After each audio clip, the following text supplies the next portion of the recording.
രാഹുലെ, ഈ ഭരണത്തിലിരിക്കുന്ന മന്ത്രിമാരുടെ ഏതൊക്കെ നമ്മൾ മന്ത്രിമാരുടെ പെർഫോമൻസ്, മന്ത്രിമാരുടെ നിയോജക മണ്ഡലം ഇങ്ങനെ സംസാരിച്ച് വരുമ്പോൾ കേരളത്തിൽ ഏറ്റവും കൂടുതൽ ശ്രദ്ധ ജനം കേന്ദ്രീകരിക്കുന്ന ഒരു മണ്ഡലമാണ് ആറന്മുള.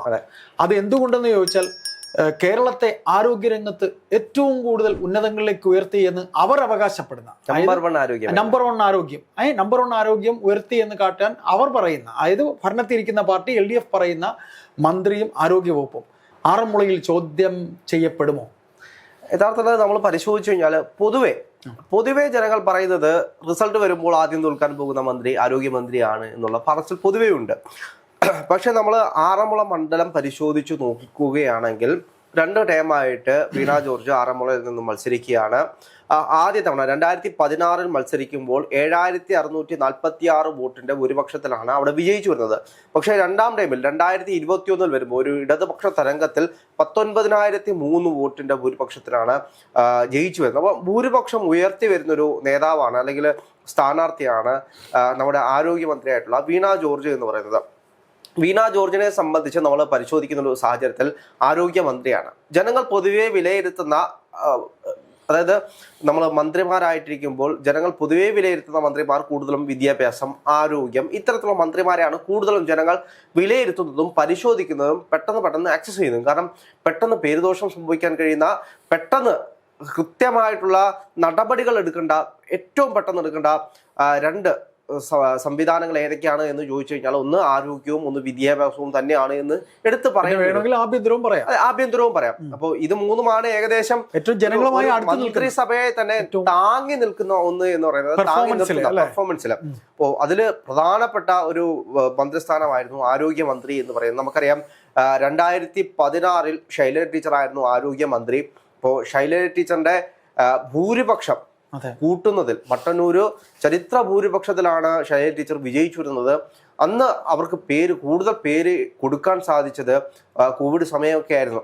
ശൈലജ ടീച്ചർ കൂടുതൽ പേര് സമ്പാദിച്ചു കൊടുത്തത് ആരോഗ്യമന്ത്രി എന്നുള്ള ഒരു ലേബലിൽ തന്നെയായിരുന്നു. ഒരുപാട് വിവാദങ്ങൾ പിന്നീട് വന്നെങ്കിലും അന്ന് അവർ എടുത്തുള്ള നിലപാടുകൾ, കാരണം ആരോഗ്യം എന്ന് പറയുന്ന ഒരു സാധാരണ മനുഷ്യനെ സംബന്ധിച്ച് സാധാരണപ്പെട്ട ആളുകളാണ് ഇവിടുത്തെ ആരോഗ്യ മേഖലയെ സമീപിക്കുന്നത്. അതായത് ഇവിടുത്തെ ജനറൽ ആശുപത്രികൾ, അതായത് സർക്കാർ ആശുപത്രികളെ സമീപിക്കുന്നത് സാധാരണപ്പെട്ട മനുഷ്യരാണ്. അപ്പോൾ സാധാരണപ്പെട്ട മനുഷ്യരുമായിട്ട് പെട്ടെന്ന് ഇടപഴകി നിൽക്കേണ്ട ഒരു സംവിധാനം എന്ന് പറയുന്നത് ആരോഗ്യ മേഖല തന്നെയാണ്.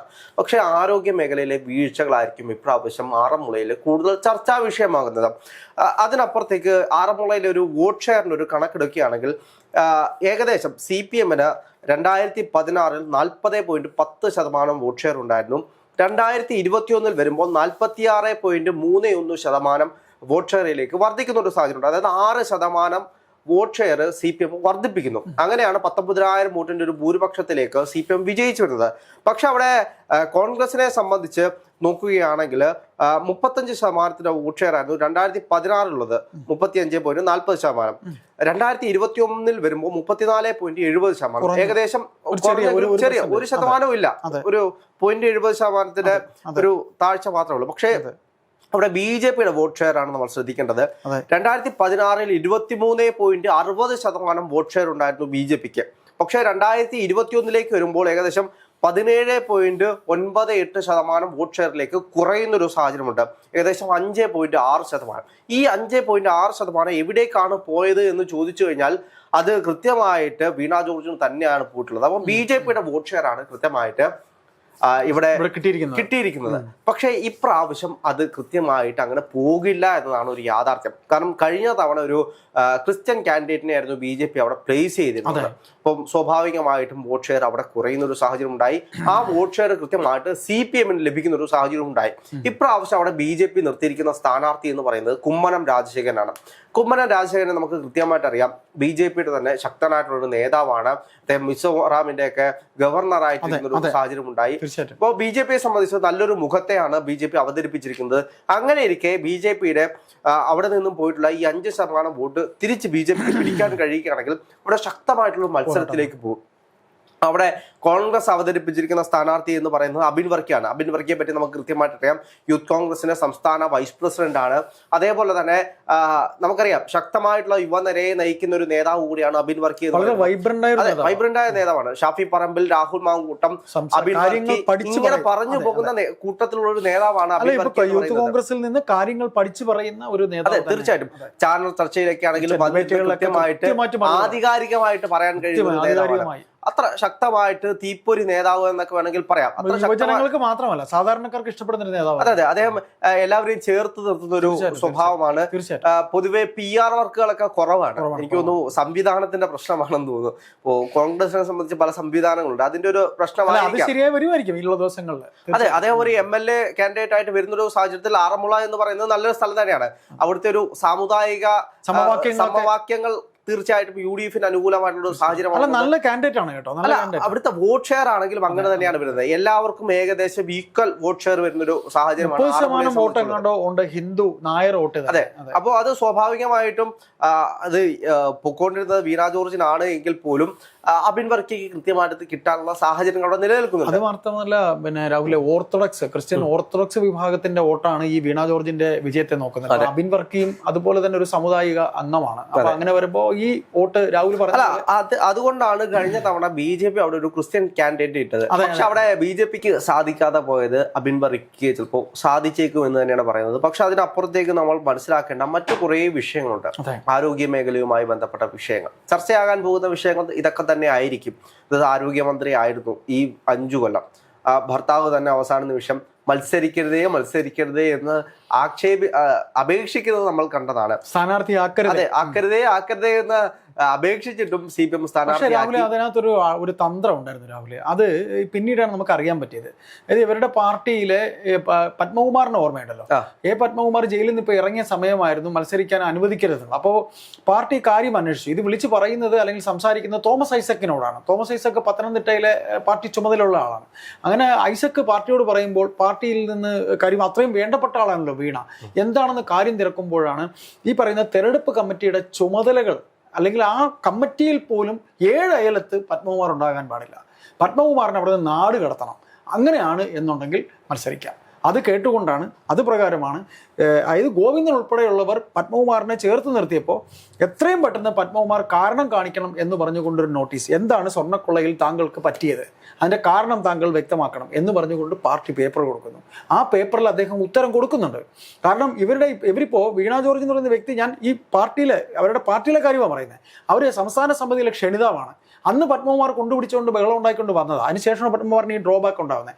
അപ്പം രാഹുൽ പറഞ്ഞതിന് തുടങ്ങിക്കോളൂ. അല്ല, എന്ത് തന്നെയാണെങ്കിലും ശബരിമല വിഷയം, പത്മകുമാറിലേക്ക് വരികയാണെങ്കിൽ ശബരിമല വിഷയം എടുത്തു പറയുന്ന ഒരു വിഷയം തന്നെയാണ്. ശബരിമല വിഷയത്തിൽ എത്ര പൊതിഞ്ഞു പിടിച്ചാലും പോറ്റിയെ കേറ്റിയെ സ്വർണം കട്ടവൻ ആരപ്പ, ഈ പാട്ട് അയ്യപ്പ.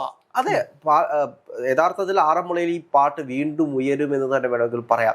ഈ പാട്ട് വീണ്ടും ചർച്ചാ വിഷയമാകുന്നത് ആറന്മുളയിലായിരിക്കും ആദ്യം തന്നെ ചർച്ചാ വിഷയമാകുന്നത്. അപ്പോൾ CPM സംബന്ധിച്ച് ശബരിമല വിഷയം പത്മകുമാർ പണി കൊടുക്കുമെന്നതൊരു യാഥാർത്ഥ്യമായിട്ടുള്ള കാര്യം. അതൊരു കാര്യം. രണ്ട്, രാഹുൽ പറഞ്ഞ ഈ പറയുന്ന നമ്മുടെ കുമ്മനം രാജശേഖരന്റെ കാര്യം. കുമ്മനം രാജശേഖരൻ എന്ന് പറഞ്ഞാൽ പഴയ ഒരു RSSകാരനാണ്, ഒരു തീവ്ര ഹിന്ദുത്വ നിലപാടിന്റെ ആളാണ്. അതുകൂടെ ആകുമ്പോൾ ശബരിമല വിഷയം അവിടെ എടുത്ത് നന്നായിട്ട് അദ്ദേഹം പ്രസംഗത്തിലൊക്കെ അവിടെ പറഞ്ഞു എന്നാ പറയുന്നത്. ഏതായാലും വീണ ജോർജിന് പഴയതുപോലെ, അതായത് പക്ഷെ അതൊരു കോൺഗ്രസ് മണ്ഡലം ആയിരുന്നതാണ്. അബിൻ വർക്കിക്ക് അത് തിരിച്ചു പിടിക്കാൻ കഴിയും. അതെ, അബിൻ വർക്ക് അത് മാത്രമല്ല, അപ്പോൾ ആരോഗ്യ മേഖലയുമായി ബന്ധപ്പെട്ട വിഷയങ്ങളായിരിക്കും വീണ്ടും ചർച്ച ചെയ്യാൻ പോകുന്നത്. അതില് അവസാനമായിട്ട് ആരോഗ്യമന്ത്രി കഴുത്തിലൊരു ബെൽറ്റൊക്കെ ഇട്ട് നടന്നല്ലോ. ആ വിഷയം എന്താണെങ്കിലും അവിടുത്തെ ജനങ്ങൾ ചർച്ചാ വിഷയമാകുന്ന ഒരു കാര്യമാണ്. ജനങ്ങൾ ശ്രദ്ധിക്കും. ജനങ്ങൾക്ക് ഒരു ഈർഷ്യതയില്ലേ ഇത്രയും പ്രശ്നങ്ങൾ ഉണ്ടായിട്ട്? എങ്ങനെ ജനങ്ങളുടെ അല്ല, ഇതെല്ലാം കഴിഞ്ഞിട്ട് ICUയിൽ നിന്നും പെട്ടെന്ന് നേരെ എണീറ്റ് പോയത് തെരഞ്ഞെടുപ്പിന് വേണ്ടിയിട്ടാണ്. ഇപ്പം കഴുത്തുളുക്കി എല്ലാവരെയും ചിരിക്കാനും കാണിക്കാനും എല്ലാം ഒരു വിഷയമല്ല. പിന്നെ എന്തിനാണ് ICUയിൽ പോയി 2 ദിവസം കിടന്നത് എന്നുള്ള ചോദ്യം ജനങ്ങൾ ചോദിക്കുമല്ലോ സ്വാഭാവികമായിട്ടും. എന്തിനാണ് കഴുത്തില് ബെൽറ്റൊക്കെ കെട്ടിവെച്ചത്? സ്വാഭാവികമായിട്ട് അതെ, സ്വാഭാവികമായിട്ടും ബെൽറ്റൊക്കെ കെട്ടിവെക്കുമ്പോൾ 1 മാസമൊക്കെ റെസ്റ്റ് എടുക്കേണ്ടതല്ലേ? റെസ്റ്റ് ഇല്ലാതെ ഇങ്ങനെ ആരോഗ്യമന്ത്രി പോകുന്ന സമയത്ത് ഏതെങ്കിലും സഖാവ് ചേർത്ത് പിടിക്കാനായിട്ട് ഒരു കെട്ടിപ്പിടിക്കുന്ന സാഹചര്യത്തിൽ കഴുത്തങ്ങാണ് ഉളുക്കിപ്പോയി കഴിഞ്ഞാൽ ആ സഖാവിനെതിരെ കേസെടുക്കുമല്ലോ എന്നുള്ളൊരു ചിന്ത പലപ്പോഴും കേരളത്തിലെ ജനങ്ങൾക്കുണ്ടാവും. അതിനപ്പുറത്തേക്ക് തിരുവനന്തപുരം മെഡിക്കൽ കോളേജിൽ 5 പേര് അവിടുത്തെ അവസാനമായിട്ട് വന്നൊരു വാർത്തയുണ്ട്. അത് സർക്കാർ ഒളിപ്പിച്ചു വെച്ചിരിക്കുന്നത്. ഗുരുതര ആരോപണമാണ്. അത് ആരോഗ്യമന്ത്രിക്കെതിരെയാണ് ആ ഗുരുതര ആരോപണമുള്ളത്. അത് വലിയ വിഷയമാവും. അല്ല, അതിനപ്പുറത്തേക്ക് നമ്മൾ മനസ്സിലാക്കേണ്ട കാര്യം, ആരോഗ്യ മേഖലയിൽ ആശുപത്രികളിൽ മരുന്നില്ല, വേണ്ടത്ര ഡോക്ടർമാരില്ല, വേണ്ടത്ര നേഴ്സുമാരില്ല. അവസാനമായിരുന്നു നേഴ്സുമാർ ഇവിടെ സമരം നടത്തുന്നത്. ഈ നേഴ്സുമാർ നടത്തിയ സമരത്തിന് എന്താണ് ഇവിടുത്തെ ആരോഗ്യമന്ത്രി ചെയ്തത് എന്നുള്ള ചോദ്യം ബാക്കിയാണ്. ആരോഗ്യമന്ത്രി ഈ വിഷയത്തിൽ എങ്ങനെ ഇടപെട്ടു? നമ്മൾ ഒന്നുകൂടെ പറയണം, ആശമാരുടെ സമരം. അതിനും അപ്പുറത്തേക്ക് ഡോക്ടർ ഹാരിസ് കൊടുത്തിട്ടുള്ളൊരു പരാതി ഉണ്ടായിരുന്നു. ആ പരാതിയിൽ മേൽ പെട്ടെന്ന് തന്നെ റിപ്പോർട്ട് ശേഖരിക്കണമെന്ന് പറഞ്ഞ് പെട്ടെന്നൊരു ടീമിനെ ഉണ്ടാക്കുന്നു, റിപ്പോർട്ട് ശേഖരിക്കുന്നു, ആ റിപ്പോർട്ട് അവസാനം പൂഴ്ത്തി വെക്കുന്നു. എന്തിനാണ്? ആ റിപ്പോർട്ട് പുറത്തു വന്നു കഴിഞ്ഞാൽ ആദ്യം തൂങ്ങാൻ പോകുന്ന ഇവിടുത്തെ ആരോഗ്യമന്ത്രിയായി. മൊത്തത്തിൽ വെളിയിലാവും. അപ്പൊ ഇത്രയും നാളും പറഞ്ഞിരുന്ന നമ്പർ 1 ആരോഗ്യ മേഖല എന്നുള്ളത് നമ്പർ 0 ആരോഗ്യ മേഖലയാണ് എന്നുള്ള രീതിയിൽ വളച്ചൊടിക്കുന്ന രീതിയിലേക്ക്, അല്ലെങ്കിൽ ആ രീതിയിലേക്ക് ജനങ്ങൾ മനസ്സിലാക്കും എന്നതുകൊണ്ട് തന്നെയാണ് ആരോഗ്യമന്ത്രി ആ റിപ്പോർട്ട് മൂടി വെച്ചത് എന്ന് വേണമെങ്കിൽ പറയാം. ഇപ്പോഴും ആരോഗ്യ മേഖലയുമായി നിൽക്കുന്ന വിഷയങ്ങൾ ജനങ്ങൾ സംസാരിക്കുന്നുണ്ട്. ജനങ്ങൾ കൃത്യമായിട്ടുള്ള ബോധ്യമുണ്ട്. നിരവധി വിഷയങ്ങളില്ലേ, കത്തി അകത്ത് പോയി ഞാൻ എന്ത് ചെയ്യാനാന്ന് ചോദിച്ച മന്ത്രിയാ. ഒരു കത്രിക ബൈക്കിൽ കൊണ്ട് നടക്കേണ്ടി വന്ന ഒരു സ്ത്രീയുടെ അവസ്ഥ അല്ല, ഈ സർക്കാരിന്റെ കാലത്ത് നടന്നിട്ടുള്ള പദ്ധതികളല്ല, ഈ സർക്കാരിന്റെ കാലത്ത് നടന്നിട്ടുള്ള ഇത്തരത്തിലുള്ള കിടുകാര്യസ്ഥത അത് നിയമസഭയിൽ ചോദ്യം ചെയ്യുമ്പോൾ നിങ്ങളുടെ കാലഘട്ടത്തിൽ അങ്ങനെയല്ലായിരുന്നു, നിങ്ങളുടെ കാലഘട്ടത്തിൽ ഇങ്ങനെ ഇല്ലായിരുന്നു, 10 കൊല്ലം മുമ്പ് കഴിഞ്ഞ കഥ. അതെ, അതൊരു മന്ത്രിക്ക് ചേർന്നതല്ല.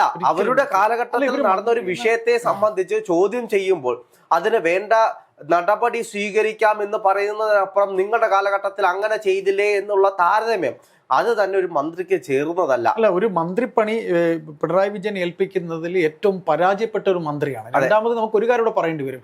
ഇവർ ഒരിക്കൽ കൂടെ സ്ഥാനാർത്ഥിയായി വരുന്നതിന് മുന്നേ, അതായത് ഇപ്പം നമ്മൾ നേരത്തെ സംസാരിച്ച പോലെ 2016 2021 വോട്ട് ഷെയർ ഒക്കെ വർദ്ധിച്ച് വന്നു എന്നുണ്ടെങ്കിലും മന്ത്രിയായി കഴിഞ്ഞ് ഇപ്പോഴീ അവസരത്തിൽ ഇവരെ ആറന്മുളയിൽ കെട്ടി ഇറക്കരുതേ എന്ന് പ്രാദേശിക നേതൃത്വം ആവശ്യപ്പെട്ടതായി. പ്രാദേശിക നേതൃത്വം സ്വന്തം ഭർത്താവ് തന്നെ പറഞ്ഞു. തീർച്ചയായിട്ടും പ്രാദേശിക നേതൃത്വം ആദ്യം പറഞ്ഞു. പിന്നീട് നമ്മൾ പറയേണ്ട ഒരു കാര്യം കൂടെ, പത്തനംതിട്ടയിൽ വോട്ടിന്റെ കാര്യത്തിൽ നമുക്ക് പറയേണ്ട നവീൻ ബാബുവിന്റെ മരണവുമായി ബന്ധപ്പെട്ടുണ്ടായ പാർട്ടിക്കകത്തുണ്ടായ, അതായത് പാർട്ടി സെക്രട്ടറി അന്ന് ഉദയഭാനു ആയിരുന്നു. ഉദയഭാനു സംസ്ഥാന കമ്മിറ്റിക്കെതിരെ സംസാരിച്ചതും ആ വിഷയമൊക്കെ അന്ന് ചർച്ചാ വിഷയമായാണ്. ഉദയഭാനു ഇപ്പോൾ ഒന്നുമല്ല. ഉദയഭാനു പാർട്ടിയിലെ സെക്രട്ടറി സ്ഥാനത്ത് മാറി ഇപ്പോൾ റാന്നിയിലെ മുൻ MLA രാജു എബ്രഹാമാണ്. രാജു എബ്രഹാമിനെതിരെ വന്ന അലിഗേഷൻ, പോറ്റിയെ കയറ്റിയെ ആ തട്ടിപ്പിലെ ഉണ്ണികൃഷ്ണൻ പോറ്റിയുമായി ഇന്ന് ഫോട്ടോ കടകംപള്ളി സുരേന്ദ്രനൊപ്പം വന്നിരിക്കുന്ന പാർട്ടിയുടെ ജില്ലാ സെക്രട്ടറിയാണ് ഈ പറയുന്ന ഈ രാജു എബ്രഹാം. ഏതായാലും പത്തനംതിട്ട ജില്ലയിൽ 5 സീറ്റിൽ ആറന്മുള ശ്രദ്ധാകേന്ദ്രമാകുന്നത് കെടുകാര്യസ്ഥത, ഏറ്റവും കൂടുതൽ കെടുകാര്യസ്ഥത കാട്ടിയ ഒരു മന്ത്രി അവർ മത്സരിക്കുന്നു. എന്താണെങ്കിലും അവിടെ ഒരു ശക്തമായിട്ടുള്ള പ്രസ്റ്റീജാണ്. നമ്മൾ നേരത്തെ പറഞ്ഞു ഇവര് അതായത് ഇപ്പോ കൊട്ടാരക്കരയാണെങ്കിലും അതേപോലെ തന്നെ തൃത്താലയാണെങ്കിലും തോൽക്കുമെന്നുള്ള സാധ്യതകൾ നമ്മൾ മുന്നേ കൂട്ടി പ്രവചിച്ചിരുന്നു. പക്ഷെ ആറന്മുളയിലേക്ക് വരുമ്പോൾ ആറന്മുളയില് ശക്തമായിട്ടുള്ള ഒരു പോരാട്ടത്തിലായിരിക്കും വീണ ജോർജ് തോൽക്കുക. അത് മാത്രമല്ല, പിണറായി വിജയന്റെ CPM-ന്റെ പ്രസ്റ്റീജ് കൂടിയാണ്. കാര്യം ഇവർ വീണ്ടും മത്സരിക്കട്ടെ എന്ന് പറയുമ്പോൾ ഈ പറ്റിയതിനൊക്കെ മൂടി വെക്കാനും വോട്ട് നേടാൻ ജനങ്ങൾ ഇത് കാര്യമായി എടുത്തിട്ടില്ല എന്ന് സ്ഥാപിക്കേണ്ടത് ഇവരുടെ ആവശ്യമാണ്. മറിച്ച് അബിൻ വർക്കിയെ സംബന്ധിച്ച് ഈ കണ്ട കെടുകാര്യസ്ഥതകളൊക്കെ ജനങ്ങൾ വോട്ടാക്കി മാറ്റി എന്ന് തെളിയിക്കേണ്ടത് അബിൻ വർക്കിയുടെ ആവശ്യമാണ്. എന്താണെങ്കിലും രാഹുൽ പറഞ്ഞ ഒരു കാര്യം കൂടെ ഉണ്ട്. രാവിലെ ഈ പറയുന്ന ആറന്മുളയിലെ ഈ കുമ്മനം രാജശേഖരന്റെ വോട്ട്, കുമ്മനം രാജശേഖരന്റെ വോട്ടാണ് ഏറ്റവും കൂടുതൽ വിധി നിർണ്ണയിക്കുന്നത്. നമ്മൾ ആദ്യമേ പറഞ്ഞതുപോലെ കഴിഞ്ഞ തെരഞ്ഞെടുപ്പിലെ 5.6.2% വോട്ട് ഷെയർ BJP-യിൽ നിന്നും CPM-ലേക്ക് പോയത്. അത് കൃത്യമായിട്ട് തിരിച്ചു പിടിക്കാൻ ഏകദേശം 2,13,732 വോട്ടുകളാണ്. 40-ൽ നിന്ന് 46 ആയത് അല്ലെ? അതെ, 40-ൽ നിന്ന് 46 ആകാൻ കാരണം BJP-യുടെ വോട്ട് ഷെയർ കൊണ്ടാണ് അവിടെ സ്ഥാനാർത്ഥി നിർണയത്തിലെ പാളിച്ച. അതെ, സ്ഥാനാർത്ഥി നിർണയത്തിലെ പാളിച്ച. എന്ത് തന്നെയാണെങ്കിലും അത് കവർ ചെയ്ത് കോൺഗ്രസിന് വരാൻ കഴിയും. കാരണം കോൺഗ്രസിന് ഏകദേശം 35% വോട്ട് ഷെയർ അവിടെ ഉണ്ട്. ആ വോട്ട് ഷെയർ കുറച്ചുകൂടി വർദ്ധിപ്പിച്ചാൽ മാത്രം മതി. അപ്പൊ ശക്തമായിട്ടുള്ള ഒരു നേതാവായിട്ടുള്ള അബിൻ വർക്കി അവിടേക്ക് വരുമ്പോൾ അദ്ദേഹത്തിന് എങ്ങനെ പോയി കഴിഞ്ഞാൽ ഒരു 4-5% വോട്ടിന്റെ ആവശ്യം മതി. അല്ല, ഒരു 4-5% വോട്ട് ഷെയർ വർദ്ധിപ്പിച്ചാൽ മാത്രം പിന്നെ ഈ പറയുന്ന ആന്റി ഇൻകംബൻസിയിലൂടെ വരുന്ന വോട്ട്. അതെ, അതായത് BJP കൃത്യമായിട്ട് അവർ വോട്ടുകൾ പിടിക്കുന്നു. അതേപോലെ തന്നെ കോൺഗ്രസ് ഒരു 2-3-4% വോട്ട് ഷെയറും കൂടെ വർദ്ധിപ്പിക്കുകയാണെങ്കിൽ ഉറപ്പായിട്ടും അവിടെ കോൺഗ്രസ് തന്നെ അധികാരത്തിലേക്ക് വരും. അബിൻ വർക്കിക്ക് വിജയിക്കാനുള്ള സാധ്യതകൾ അവിടെ കൂടുതലാണ്.